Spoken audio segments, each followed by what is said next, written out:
حرق الأسد وبقي البلد. أين أنت يا بشار؟ أجبني إن كنت تسمع يا حافظ. لمن الملك اليوم؟ أين شبيحتكم، طائراتكم، دباباتكم؟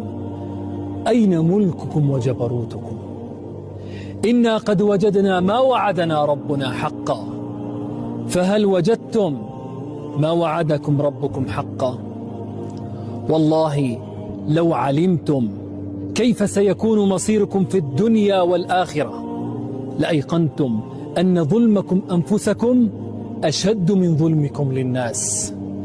سجل يا تاريخ واختم يا قلم حكاية شعب انتصر بعدما تخلى عنه البشر.